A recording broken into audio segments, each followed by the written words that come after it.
Imagine you're sick, no money to your name, but you need to see a doctor. You are in the mountains of Appalachia. Not a doc will see you without money. What do you do? Where do you turn? Lucky for you, the best known herbalist in the United States lives just up the holler. Appalachia, the mountains are like no other. From its rigid terrain, beautiful wildlife, to the people that live their lives here, to the strange, unexplained stories that folks share. Join me while I share this amazing place, one story at a time. Arthur Lee Bass, better known as Tommie Bass, was born January 24th, 1908, near Scottsboro, Alabama. His mother, Kate, and his father, John Bass. John was a trapper, a trader, woodsman, and farmer. Kate was known for making her herbal salves from a family recipe from English origins. The family moved to Greene County, Tennessee. Then, by 1917, they moved to a new home near the Coosa River to a major cotton farming area.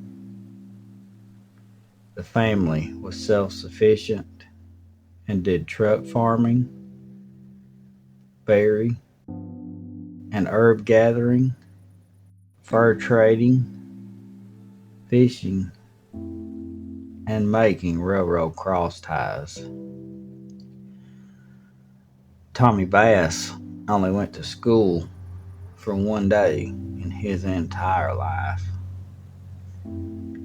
He learned plants and animals of southern Appalachia, along with jokes, stories, and songs. Katie taught him how to write and learn to read from the local newspaper, the family Bible, and magazines.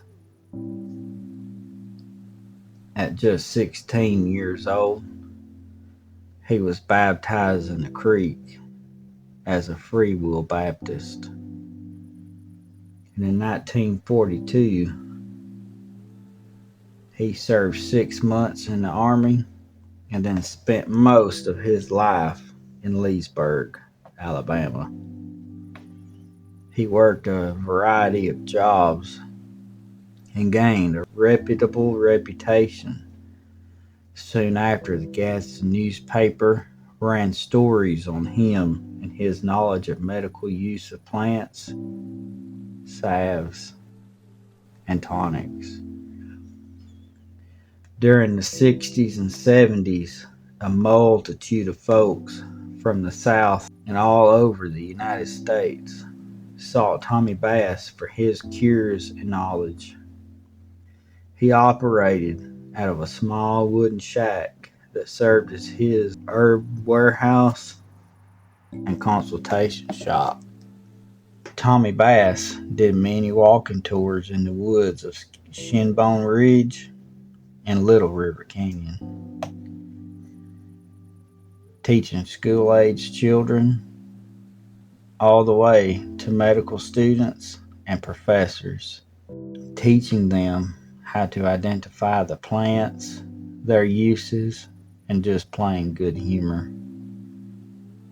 In his later years, he went to many folk festivals and lectured about Appalachian medical plants at the University of North Carolina and Duke. Tommie Bass was the subject of a 2-volume study of his knowledge of herbs and a documentary. In 1985, Tommie Bass was featured on the front cover of the Wall Street Journal.